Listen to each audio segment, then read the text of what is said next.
Next up, we have Reuben Kanapati, which we're very excited to have join us at the boot camp.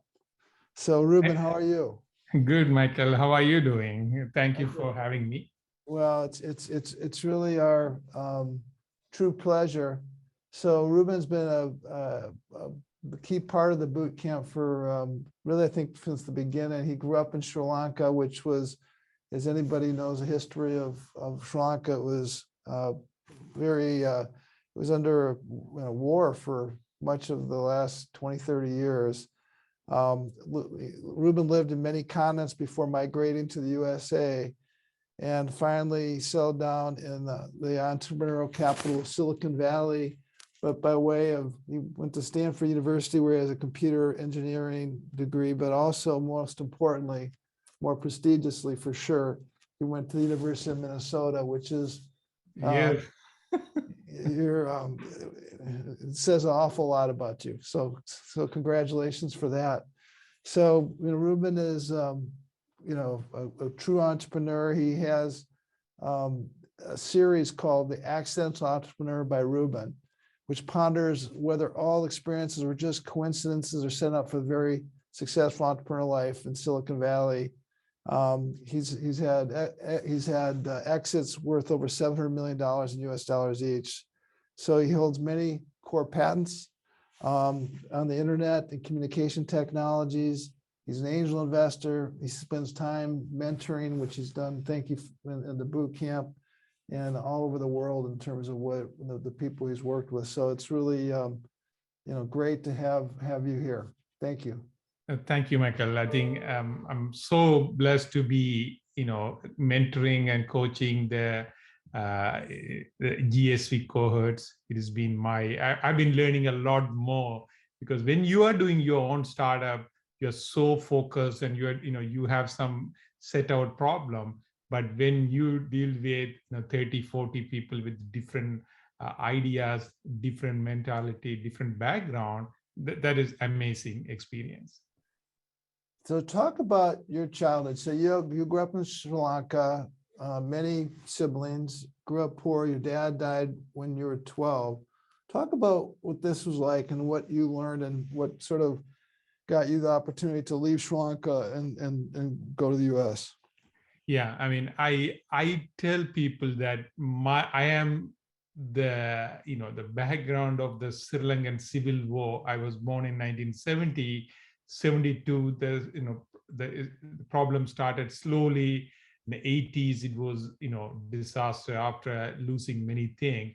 So as you mentioned, I am the family of 7 kids. I'm the youngest one. I was the baby, and I was pampered. And suddenly, at 12 years old, my father had a heart attack and passed us away. And we were 7 of us packed in small family. Actually, one of the things is my mom became the breadwinner, and we had a small business in the town. And so we used to do many things, so looking at it, running the shop, having some farm, including a chicken hoop. I mean, we at our backyard, we had the chicken hoop where we had a lot of them, as well as some cows for milk. So we will use that to our food, as well as we will sell the eggs and some of the chicken to survive through our life. You're gonna have to sue AJ for stealing your idea. Exactly. There are that's another thing also. I mean, I see a lot of people from so many different area, different background here. That is one thing. Even though I am in Silicon Valley, I am being able to be successful here. So many of the learning, so many of my foundational knowledge came from Sri Lanka and living in Botswana after that. And some of these countries, which are we consider third world country, they're so incredibly creative. I mean, solving problems.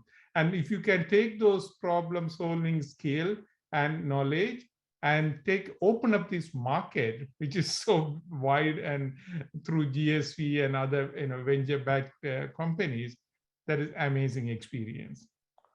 Well, we wholly believe in what you just said. And the name of our firm, GSV stands for Global Silicon Valley, which is this idea where talent is basically everywhere, but opportunity is not, but that's changing. And we were looking to help people all over the world with these amazing creative ideas realize their dreams and make them happen. So talk about, and how did you get, so you went to Botswana and then you got to the USA. How did that happen? And so that's a very interesting news, because you connected me with the University of Minnesota. That is the best place to land in US. So I go to from Sri Lanka during my final year of high school. The school gets shut down. The COVID we talked about, our frustration over the last 2 years. I didn't have school for 5 years. I had to still I had to study. So we continue. There are background tuitions and all that. But the middle of the war, the exams got postponed. So my brother, who was an accountant living in Botswana, came one day, said, "Pack the bag, we are leaving." So I went to Botswana and I completed my London A-level, the 12th grade exam there.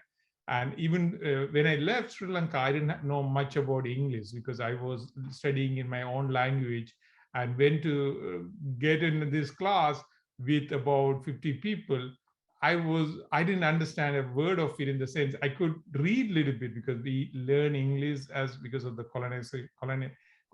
colonies of British, but I didn't understand how to talk and all that. I remember I used to raise my hand to my teacher, and he will point me to say, "Tell me what you want to say." I completed the problem. I was able to solve it. I didn't know how to articulate that verbally. And then I got admitted to University of Minnesota. So I go to the embassy to get the visa. And it was a fearful situation because I didn't have a country to go back. Sri Lanka was in the middle of the war, and getting the visa is so difficult.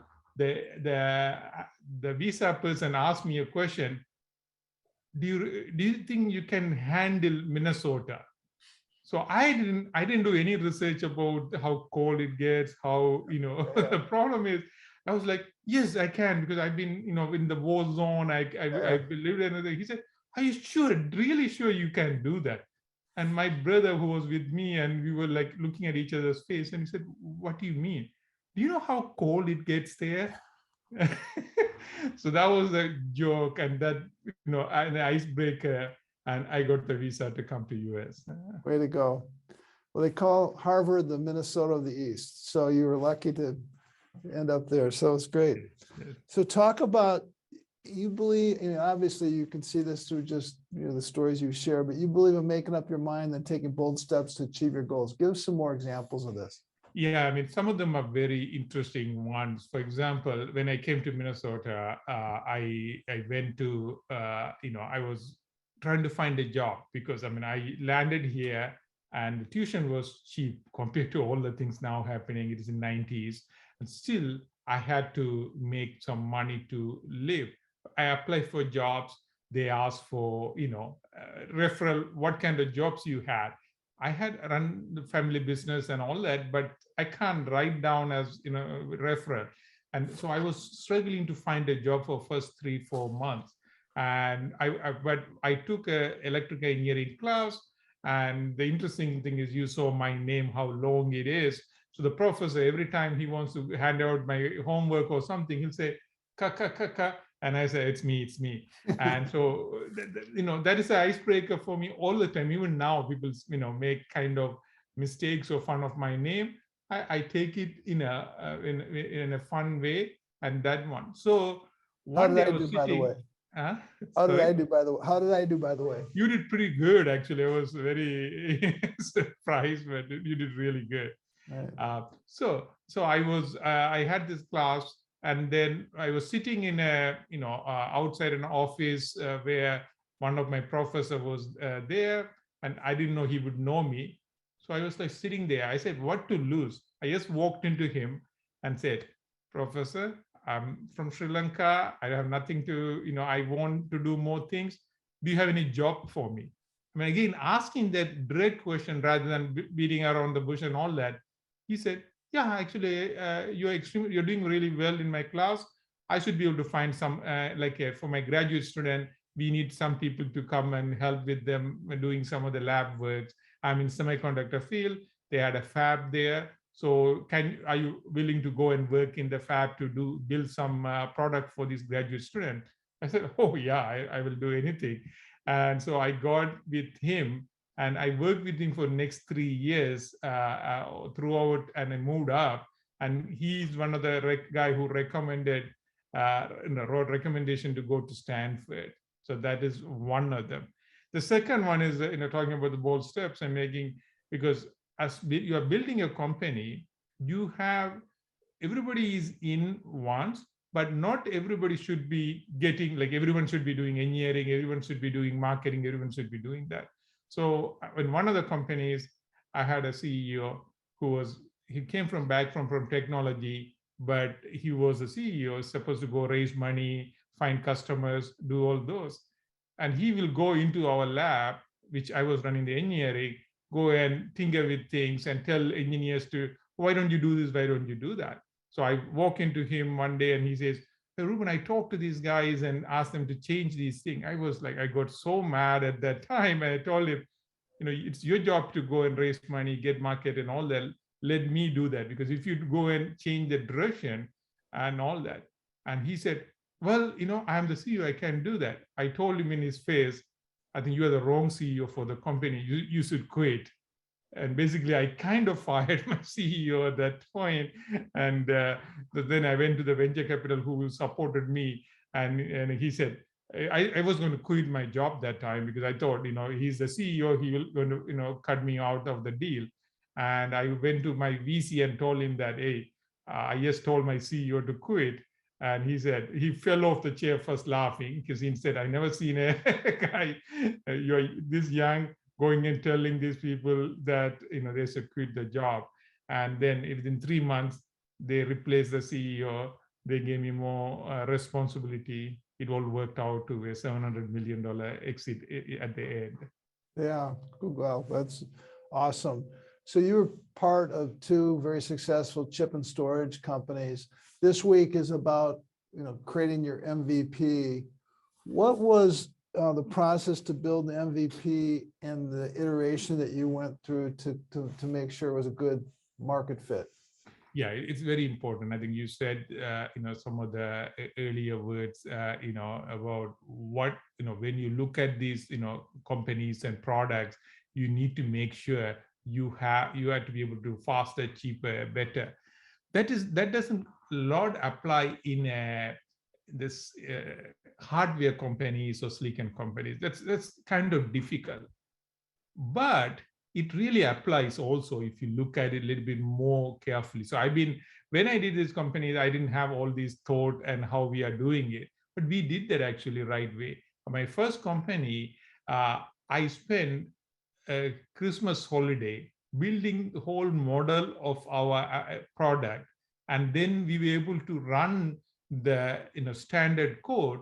And then when we went to the venture capital, the capitalist, we were able to show them, demonstrate how this performance will outlive that. For example, first product was a voice over IP, which was when the internet was coming out.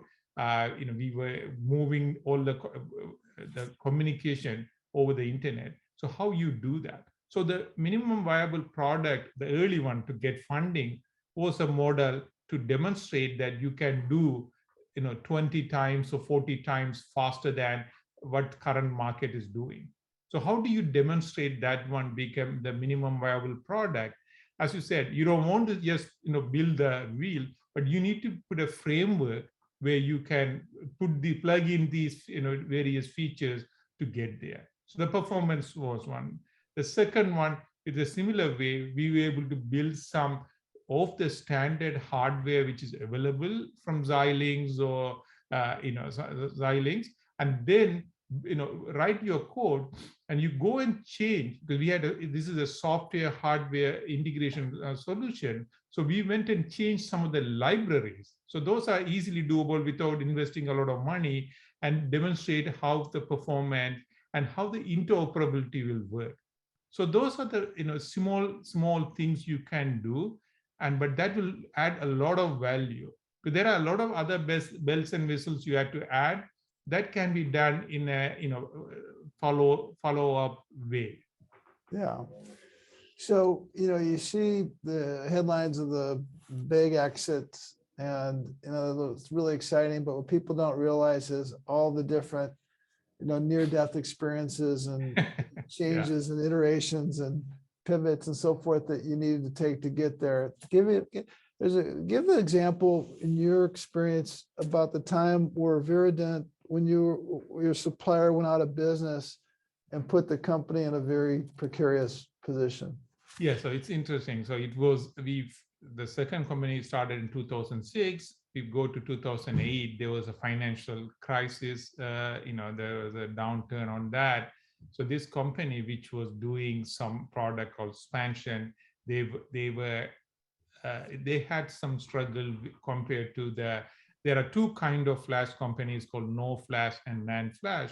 So these guys were in one of the technology, and so they were kind of desperate. They needed to find, and we had some idea as a founding team, very good solution for how to build out the Web 2.0. So these guys wanted to go into that market, and the CEO, he was friend with that CEO, and so we saw some 10 or 12 million dollar they were willing to fund us to build that product. One of the area which we didn't go and look at it is how is their business, strength of their business. So we got the money, and so we were doing a little bit different. So we redirected all our resources to build a product with them. And going through 2 years into that product, we spent all of our money and talent to get there, and they declared bankruptcy. And that is like, for a startup, I mean, we are the lowest priority for them at that point.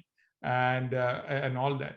But one thing we did right there was we built that technology, core technology. We had our CTO, was a great scientist. He was a professor, and he worked at Google, infrastructure team before, founding this company.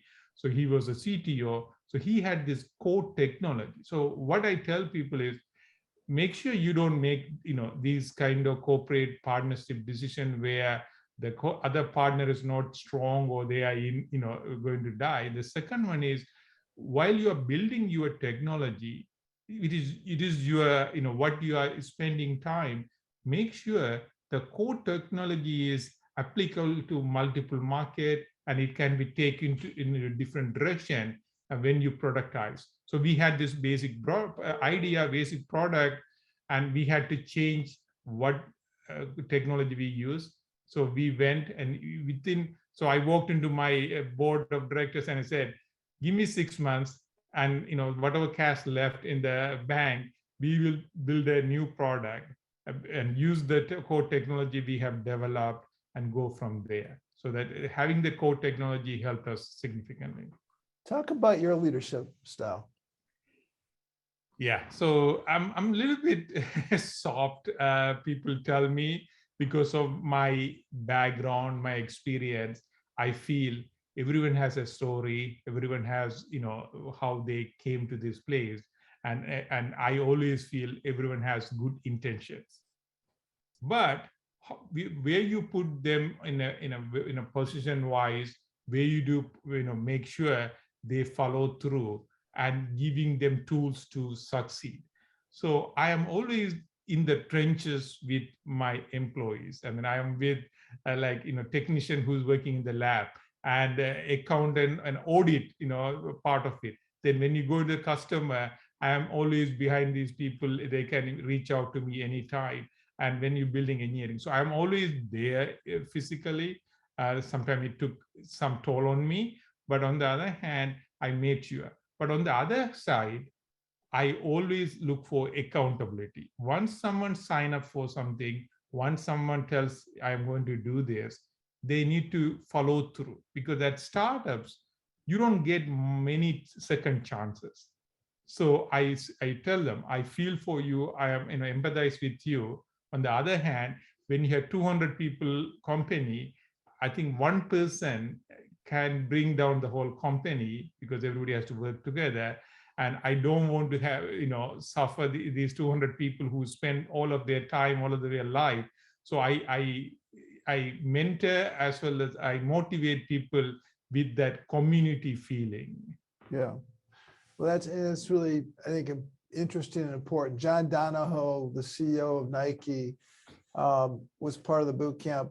And one of the things that he shared that I thought was so good was, it just reminded me of what you were saying, which is, you trust people and you respect people, and you give them, you start with the attitude, not you have to earn my trust, but you got my trust. Yeah. If you do something, if your behavior activities, you don't fulfill what what my trust reflected, then we got to make adjustments. But this kind of give people trust, and most people will rise up. But at the same time, you're in a young organization, if people aren't carrying their weight, it's if you can't get them to the point, you have to make decisions, because it's everybody else is sort of betting, is relying on you. Talk about like kind of a follow-up of that, sort of the team building that you go through in your organizations.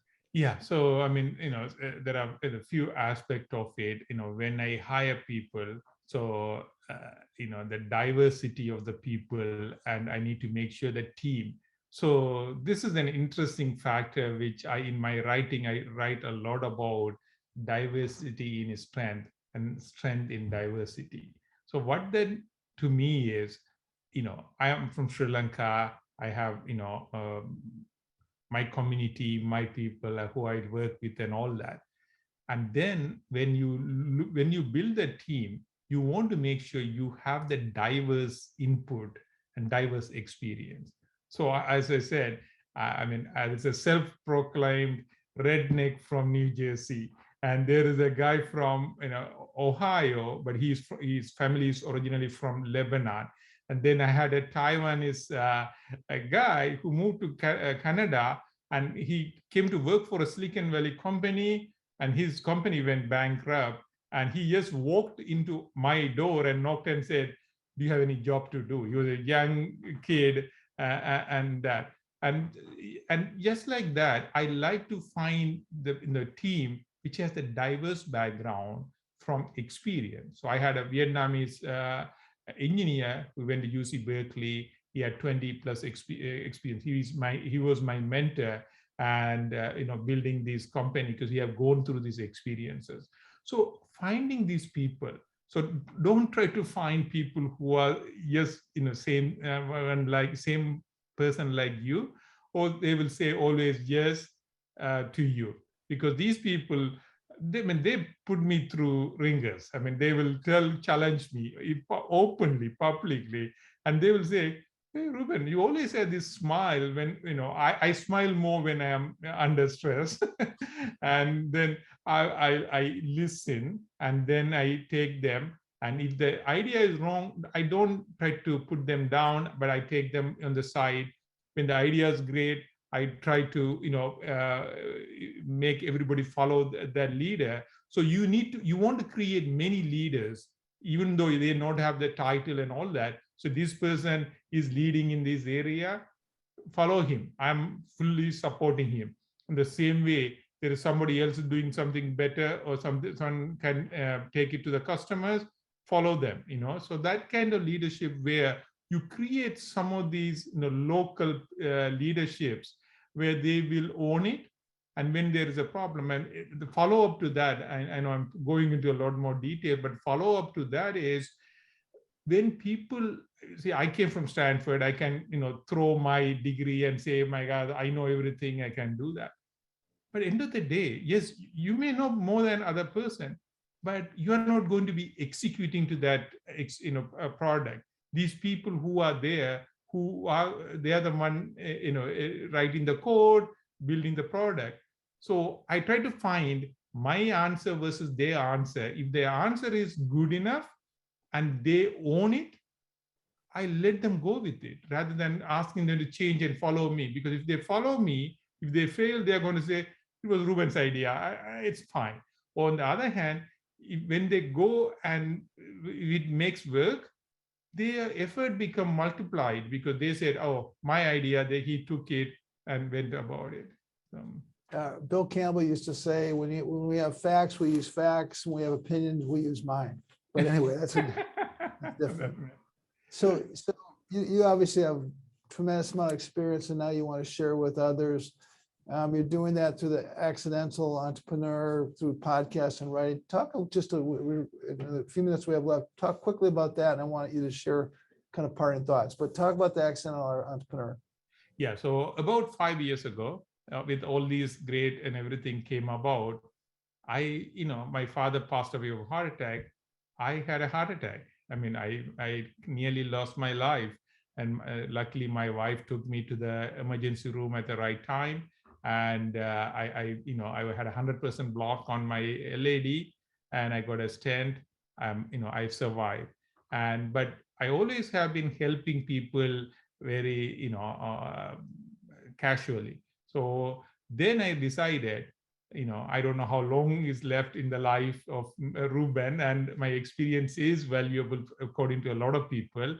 So rather than approaching one by one and one-on-one, which is not scalable model, I always look for the scalability. So then I started writing few articles, and the response was amazing. I write in 2 ways. One of them is tell about my journey. The second thing is my experience. So those two comes together. So that's how I started doing Accidental Entrepreneur by Reuben. So I have written about 80 plus articles, and I had about 30 plus YouTube videos. And so the main concept is talk about the resiliency and the nuances of these ideas and why it is. It is not the biggest idea. It's not the biggest thing. So I try to tell my story that way. That's awesome. So, and thank you so much for being a coach at our boot camp. What parting words or advice do you want to leave our entrepreneurs with? I mean, the first thing I tell everybody is it is your journey. Whoever the person is building the company, it is their own journey. And so they had to make sure they understand they are putting the time and they are following through, and they make sure it is not somebody else says and you follow that, and then it's not yours and it's not theirs, and you lose that one. And it is important to so yes, make sure that when you're going out to build these companies and doing these things in a very organized way, and make sure the customer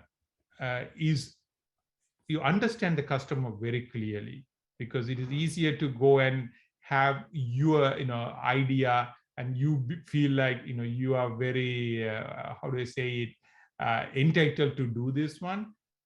There's nothing about entitlement. This is building a business. This is building, you are going to raise money from GSV and other venture capitalists. They want to do good, but their purpose in life is to eventually make money.